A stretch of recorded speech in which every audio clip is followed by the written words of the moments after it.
இன்றே டவுன்லோட் செய்து உங்கள் ஃபேவரட் ஷோக்களை என்ஜாய் பண்ணுங்க. டேய் சண்முகம், டேய் என்னல விடுஞ்சிச்சா?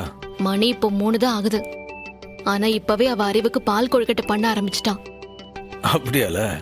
அவ முகத்துல அவ்வளோ சந்தோஷம், அவ்வளோ அன்பா பார்த்து பார்த்து பண்ணிட்டு இருக்கா.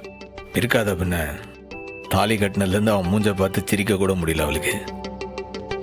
சந்தோஷமா இருந்துட்டு போட்டோம். எனக்கு பயமா இருக்குடா. பாவம், ரத்னா ரொம்ப நம்பிக்கையோட இருக்கா. நீ அவளை ஏமாத்திடாதடா.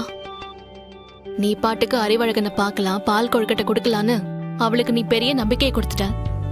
இதெல்லாம் நிஜமாவே நடக்குமா? இல்லே, என் அப்பா முருகன் இருக்கான், அவன் வழி காட்டுவான். நீ வேண்டா பாரு. நிச்சயம் ரத்தனா அறிவழகனை சந்திக்க தான் போதா. சரி, மீட் பண்ண வைக்கலாம், அது உன்னால முடியும்.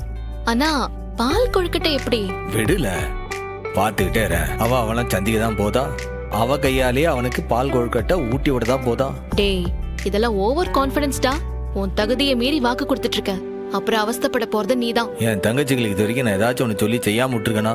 அவளுக்கு என்னைக்காச்சும் நான் ஏமாத்திருக்கனா? ஆமா ஆமா, தங்கச்சிங்களை ஏமாத்த மாட்ட, என்னதான் ஏமாத்துவ. நான் போய் தூங்குறேன். உன்னை என்ன நான் அப்படி ஏமாத்திட்டேன்? எல்லா விஷயத்திலயும் தான். இன்னும் 2 மணி நேரம் இருக்கு, தயவு செஞ்சு நீ தூங்க விடு. இல்லை, என்ன விஷயம் கேட்க சொல்லாம போனா என்ன அர்த்தம்? பேசாம படுறா, தூக்கம் வருது. நீ மதியா படுத்து தூங்கு.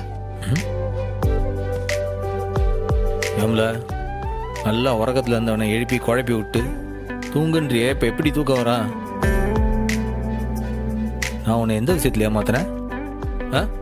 டேய், இப்ப நீ தூங்கு, கனவுல வந்து சொல்றேன். கனவுல வந்து சொல்லுதியா?